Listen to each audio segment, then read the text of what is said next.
Good afternoon. I'm David Plazas, the Opinion and Engagement Editor for the Tennessean. We are so pleased here to have Zulfat Suara, who is a candidate for at-large Metro Council member, and we have Maria Devereen, Executive Editor of the Tennessean.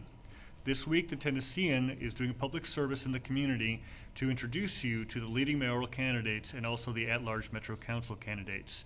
This is for the August 1st election, and today we're going to discuss an array of city issues of what's affecting Nashville and why she's running for office. So thank you so much for being with us today. Thanks for having me. Well, tell us, why are you running for this office? I'm running for a number of reasons. The first reason is I'm a CPA by trade. I worked as an auditor with KPMG for some years, and right now I'm the assistant controller at Meharry.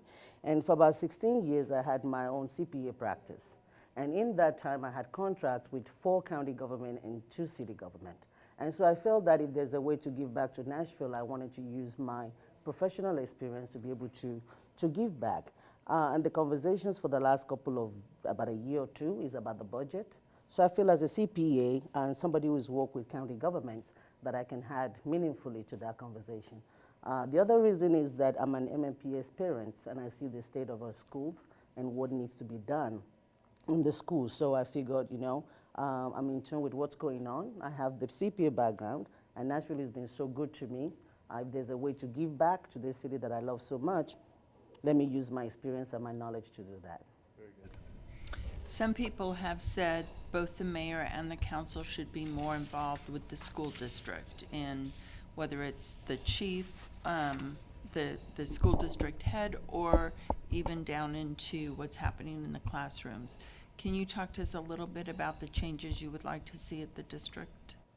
I like the separation of the governance of the school and the council, and I don't think that the mayor should take over the school. I do know that a lot of people want more information, more transparency, more detail to the school budget, and I think you can accomplish that when the school comes in for their budget hearing. Also, as citizens, I think that council members, the mayor, have the right to meet with city council people, school board people, to ask them what's going on. So I think the oversight should be limited to asking questions when they come in for the funding, getting the details of it, and also following up as citizens afterwards. For me, one of the reasons why I want to focus more, one of my platforms is increasing funding for the schools. And I choose that because I see that there is inequitable funding in the schools. I'll tell you that, for example, my kids go to a school that don't have enough textbooks and they don't have enough computers. And so we have a school in Nashville where there's not enough computers in the classroom, where they have a computer card going from one class to the other. That's something that should not be happening. Unfortunately, that school is in the zip code with the highest incarceration rate, 37208. So most of these kids don't have computers at home. And some of them live in districts that don't even have a library. And so for me, funding the schools and making sure the schools are allocating it properly is a priority. And it's something that we need to do, we must do. But that does not mean that we take over the daily operations of the school. I don't think the council should do that. The separation is needed. I always like division of labor, but there's an oversight in what's going on, but not taking it over. Thank you. Because you've talked about your experience as a CPA and your financial experience, I wanted to ask you about your impression about how the budget cycle went this year. There was a Metro Council budget that failed, and by one vote, the mayor's budget automatically went into effect, and we learned today that there are new raises for teachers based upon some reworking of the budget. That's good. From your standpoint, how do you see this process? Do you think it's a healthy process? Did you have any concerns about it? One of the things that I'm proposing is something called a community-based budgeting. That's one of the things that I have as my platform. And I think that the process of putting together the budget is not as open and transparent as it should be. I think a lot of people don't know what's going on. I don't think there's a lot of information out there. You have a few council people that do it, but it's not on a global basis. Some do it and some don't. I think we need to have a better mechanism of making sure people know what's going on. In terms of the budget itself, my take on it is that the budget that we passed, nobody should be celebrating that budget. Because I think as a city, it's a loss. I know some people that don't want their property taxes increased. I get that. But we have to look into how do we fund our teachers, how do we fund our schools. So what I would have loved to see happen is an adjustment wherein even if we do increase the taxes, we make some provisions to be able to help those that cannot pay the property taxes, make sure that they can get relief. That's what I would have loved to see happen instead, because we're just pushing forward something that needs to happen inevitably. And just a quick follow-up, this budget was based upon a parking solution that currently doesn't exist and hasn't been passed. As a CPA, obviously, you need to work with money that exists. How would you use your expertise to focus on addressing these budget issues? Well, the way I explain to folks is that anytime you're doing a one-time fix, it's not the best solution. You may have plugged it this year, but what happens next year? And then as we've come to find out, if the parking meters we don't go through with the contract, then there's a big hole. How do we solve that? And so that is why I think in looking at the budget, in looking at what needs to be done, we need to be looking at long-term solutions. We need to be looking at sources of additional revenues. We need to be looking at our property taxes, not just once every 8 years, but looking at it more regularly so that the impact is not on the people all at one time. And so we find ourselves in a bind because there are things we should have done that we didn't do to date. And so the parking meter and the sale of property is something that I don't think is a wise decision. I tell everyone that when you have to sell your house in a rush because you need to move, you're going to go to the highest bidder without looking at whether it's actually the best thing for you, maybe not even the highest. You go to the first one you get so you can just make ends meet. Rather, when you have more time, you look at it, make a decision, is this best for us? Is this the best way to go? I don't think we did that in this case. And so planning ahead, making sure that we're looking at things, our budget and the issues ahead of the budget, talking to the community, making it a long-term process rather than a 2 to 3 month process, I think will be better for us as a community. Thank you. So Nashville continues to grow at a very rapid rate. And some people say the city's headed in the right direction. Other people say we need to slow down some of the growth. What is your position on that? Growth is a good thing. Growth is not a bad thing because you get your money from the growth. So growth is not a bad thing. What I would like to see is what are we doing with that growth? How are we using that growth to benefit the community? So now that we've done a lot of stuff in downtown, how do we make sure that the district that don't have a library gets a library? Because that's important for the kids that don't have things at home to be able to have a place to go. How do we make sure that the neighborhood that don't have a grocery get a grocery? What do we do with our sidewalks? Those are growths, right? And so you do want growth, but you just don't want the growth to be in one area. You want it to be a growth that benefits every part of the city. You'd mentioned the zip code 37208, which has Germantown, but it also has Cheatham Place. And so you have some major disparities. You talk about in your questionnaire about a livable wage. How can you, if elected a council member, affect the discussion on minimum wage and livable wage? I can do that not just as a CPA, but also as somebody that has experienced tough times. What we have right now in Nashville, our minimum wage, which is set by the state, okay, it was $7.25 in 2009. It's still $7.25 today. But the rent in the city is gone from $700 in 2009 to about $1,500 in 2009. So you have a situation where the cost of living keeps going up, but the people's wages is stagnant. And that's not right. So what you see in that situation is people are moving out, people are not happy, people have a lack of trust for the government because people are wondering what is happening with all the money. And so I think it's very important that we make sure that we pay our workers what they do. And I know that, yes, we may not be able to impact minimum wage. That's why I did not say minimum wage. That's why we say livable wage, right? Part of it is because your livable wage impacts you being able to pay your bills and have something else. You being able to get to your job, having a good transportation, you being able to have a house to live. That all impacts your quality of life. And since Metro is the third largest employer, my take is that if Metro takes care of its employees, Vanderbilt is the #1 employer. Between those two, a lot of people will be able to afford a lot of things.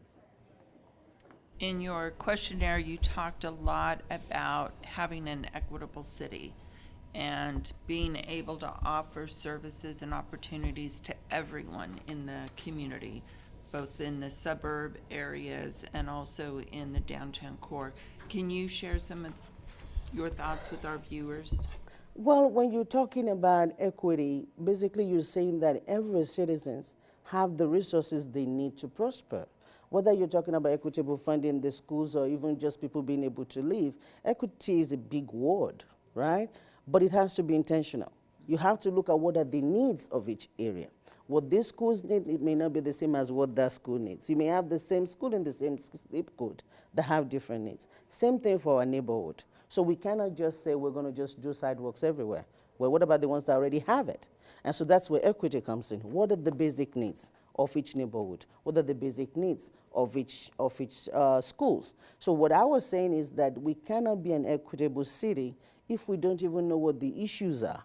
We have to know what issues impact each area before we can actually address it. The other thing that we have to make sure, in addition to knowing the issues, when we're talking about solutions, we have to make sure we have everyone at the table. Oftentimes when we're making decisions, you don't have all the stakeholders there. And whatever decision you come up with might be good for party A and B, but it's still leaving C out. So if we want to be equitable, first we need to know the issues. And two, we need to make sure we have everyone at the table. And we need to make sure that whatever solution we're having works for everyone. Thank you. You're welcome. The Tennessean reported on a series of threats that was made toward you because of your faith. And recently you've received also a lot of positive Yes. feedback since that story came out. Could you talk about a little bit about, we talk about Nashville, the welcoming city, Nashville, the city where 12 to 16% of people are foreign born, there are many different faiths. What has this taught you about Nashville, and as a Muslim woman, how has it changed the way that you perceive the community and maybe how the community perceives you? It did not change my thought of Nashville. It's reinforced my thought of Nashville. So in 1999, 2000, there was a period there that my husband and I did not have a job in Nashville. My husband is a physician, I'm a CPA. And neither one of us had a job due to some circumstances that we're dealing with. But it was the people in Nashville, the people at KPMG, the partner that I worked with at the time, Eileen McGinn, that gave us loan. The lady that I was renting from allowed us to stay until we sorted out everything. You know, it was people that came and cooked for us. It was people that watched my kids and said, we know you guys have always been paying. We know something must be off. We're going to help you out. So from the onset, and we're talking 1999, I've always known Nashville people to be loving and kind. And that was reinforced this week. Because what happened after this whole thing started a while back, and I wasn't sure even if I want to put it out there. But since it came out, I'm glad that I did, because it's a weight lifted off of my shoulder. Mm-hmm. And Nashville responded. People have been calling, they've been texting, people see me and hug me, and people are saying, you don't have to deal with this alone. And I'm glad that, that's the Nashville that I love. That's the reason why I want to give back to Nashville. When I remember that experience, you see stories of CEOs that end up on the street. And you're wondering, how could they be CEO and then they become homeless? It could happen to anyone. And my story and my husband and my kids' story could be different if the people of Nashville did not step up and help us that many years ago. And so that's why I want to give back to Nashville. That's why I'm so much in love with the city. And that's why what happened reinforced to me how welcoming, how loving, how kind Nashville is. So that's what I've experienced. And I'm hoping that we can go further by actually electing a Muslim woman to the council. I think that will make a much more bigger statement than it already did. Thank you. When you are out talking to voters and residents, what are the top one or two things they tell you they want addressed in the city? Livable wage is a big one. A lot of people feel they're being pushed out. A lot of people, and I think it's so difficult for people to see all the crane and the development and still wonder why they're not making it. And so being able to afford to live in Nashville, it's a big issue that is big on people's mind. And that includes being able to pay their rent, finding affordable housing. Transportation is another thing that a lot of people talk about. You sit in traffic now, you're thinking, oh my God, what's going on? And so those are very big on people's mind. And so if we can address livable wage, and we can address transportation, we address the housing, I think a lot of people will be very happy. One issue near where you work is the Nashville General Hospital issue and the subsidy and the future of the hospital. You witnessed this, the process where it was nearly closed down, the inpatient center. What are your thoughts on how to proceed? We know that because it is the hospital that accepts everybody, there are some issues. There are financial issues that it goes through. What would be your philosophy in terms of recommending how to proceed with the relationship between the city and the hospital? Can I plead the fifth? A conflict? The hospital does two things. The hospital takes care of indigenous people, which are people that are part of our community, which we are responsible for taking care of. And so for that reason, we need to make sure that it's open. But the other thing that the hospital also does, it trains physicians. And so the impact of it is actually beyond Nashville as well, because Meharry doctors trains at General Hospital, and those doctors goes to rural Tennessee to actually practice. So when you're talking about the impact of it all, we're talking about these kids that graduate out of it, the income and the potential they have to put back in the economy, as well as the patients that we actually see as well. And so I think it's important for us to fund General. When we don't provide those basic services, guess what happened? People go to the ER.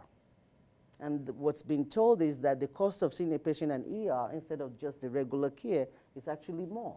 So that's why I think making sure we have a place for people to go will be very crucial. So I'm for that relationship. Very good. Another topic of conversation and sometimes controversy are the scooters. Can you tell us where you stand on the scooters? You would not see me on a scooter, let's say that. The way that I see scooters is becoming something that people are getting injured by, where there's a lot of people that are being impacted. It's become a big problem. But I think ideally, if we could regulate it, if we could make sure, because we're talking about transportation and mobility, getting from one place to the other. We still have a huge transportation problem. And getting people from one source to the other has to be a very broad and encompassing solution. So scooters would have been a good way for me to park at the library when I'm going to Cordell Hall and be able to get there, right? And that would have helped a lot of people. But in the face of it, the regulation not being there, in the face of people being injured, in the face of people living it on the streets, then my take is if we cannot regulate it, if we cannot have some accountability, if we cannot hold these companies accountable to make sure that when they don't do what they're supposed to do, we fine them, we penalize them, we stop them, then we don't need scooters because it's a danger to our community. And then a follow-up to that, and you touched on it, the need for a transit or transportation plan. Yeah. I know in 2018 the referendum was not passed. What would you do to address the transportation issues in our community? Part of what I've done, because my focus or my big platform is education, community-based budgeting, and livable wage, because I'm a number person, and I don't want to say that I have solutions for everything, which I don't. But what I've done is I'm part of a coalition that is putting together what we're doing. This is what we're getting back. Bring people along as we're doing it. So my take is if we don't have to, don't. But if we do need to, there has to be stronger accountability, and there has to be a way for us to see what we're getting. And if we're not getting it, there has to be a way to get our money back. Building on the theme from last week's State of Black Nashville forum, which you and I both attended, there was the issue of whether or not the city would step up in terms of addressing minority contractors. As a Metro Council member, if you're elected, how might you be able to work with the mayor to assure that the necessary contracts are delivered? I think that they started off Ashford Use, the small business program that the mayor's office has now. It's a very good start in making sure that we're encouraging small and minority businesses. And so with everything else that we're saying, I think the problem is when it's good to have good programs. If there's no enforcement, that's where there's a problem.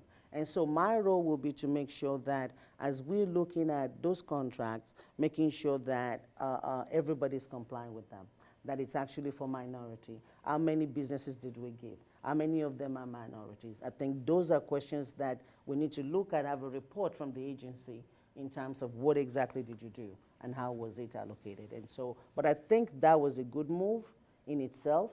If we can follow through with it, I think it would make a difference. You talked a little bit in the beginning of our conversation about people being displaced and the core of Nashville having more amenities than some of the outlying areas. With that, we also find affordable housing being an issue in the core, and then people even in the suburban areas getting pushed out further. So what would you do to address affordable housing? I think for affordable housing, we need to put more money in the bonds fund. I'm a proponent of that. I also believe that when we're talking about affordable housing, I like the conversation around mixed income. I think oftentimes what you've seen sometimes in the past is when we do low-income housing, they're concentrated in one area. And when you have concentrated poverty in one area, it's not good for everybody because then everybody knows that's where the poor people live. And that's not good. We should not be segregating ourselves like that. And so I would love to see whatever solution that we have has to include mixed income housing. The last thing is that, you know, when we have developers coming and they're trying to put up big buildings, or anybody that we're dealing with and giving incentives to, or anybody that wants to do business with us, we should be able to have a requirement to say, as you're putting up these big homes, make sure that you have some that people working in the downtown area but cannot pay such a high price can afford to stay in. So designate a percentage of it for people, a low income. We're now at the conclusion of our interview, but we wanted to ask you if you would tell the viewers why should they vote for you, and tell them how to contact you if they want to learn more about you. Thank you. Yes, I'm asking for your votes because I believe that I bring unique experience as a CPA to the council. But it's not just that. A good budget has to be very good in numbers, which a CPA does, but it also has to be very sound with the issues. Your money has to fund the issues that is important to the people. I've been a community organizer for about 20, 25 years. Many people know that I chaired the American Muslim Advisory Council, but I was also state president for the Business and Professional Women. I serve as a commissioner of the Metro Action Commission and on the Pencil Foundation. I've been on a number of boards that I cannot count. But the reason why I'm mentioning all that is because I'm in tune to the issues that are important to the people. And so your budget has to be financially sound, but it has to be your moral document. If it does not tie to the issues, then we have a lack of trust, which is what I think is happening now, where we send the money, but the issues is not being impacted. So as a community organizer, someone that is in tune with the issues on the ground, and as a CPA, somebody who's worked with county governments and knows about government financing, I bring all of that experience to the table. I also bring the diversity of an immigrant, Muslim, black woman, also to the conversation. And I think all of that is a complete package. As an MMPS parent, when I talk about the state of our schools, I'm not talking about something that I read or saw on TV. I'm talking about something that I witnessed. And so that's another thing that I bring to the table. And so I hope that all of that experiences, people will look at it in totality as being impactful in all the conversations that we have about things and how it goes on in Nashville. People can reach me through my website. It's zulfatsuara.com, ZULFATSUARA.com. We're also on Facebook, on Twitter, and all those social media. All of them, I don't know all of them. We can reach out through that. Our phone number is 615-538-8686, and they can also email us. Well, very good. Well, thank you very much. And we want to thank our... And I want to add something. Sure. Because, I'm sorry, David. I need to remind people that when they're thinking about me and when they're looking for me, they should remember that it's Zulfat Z, as in zebra. It's very important because the name, some might not remember it, but if they can remember Z as in zebra, And so I ask for everyone's vote, and I hope I get the opportunity to be one of your council members. Well, thank you very much, and we want to thank our viewing audience. Again, you can watch all these videos in their entirety on Tennessean.com, where you can also read about each candidate, the answers that we've been alluding to in their questionnaires. Remember that the deadline to register to vote is July 2nd. Early voting starts on July 12th, and your last opportunity to vote is on August 1st, Election Day. Remember that your vote is your voice.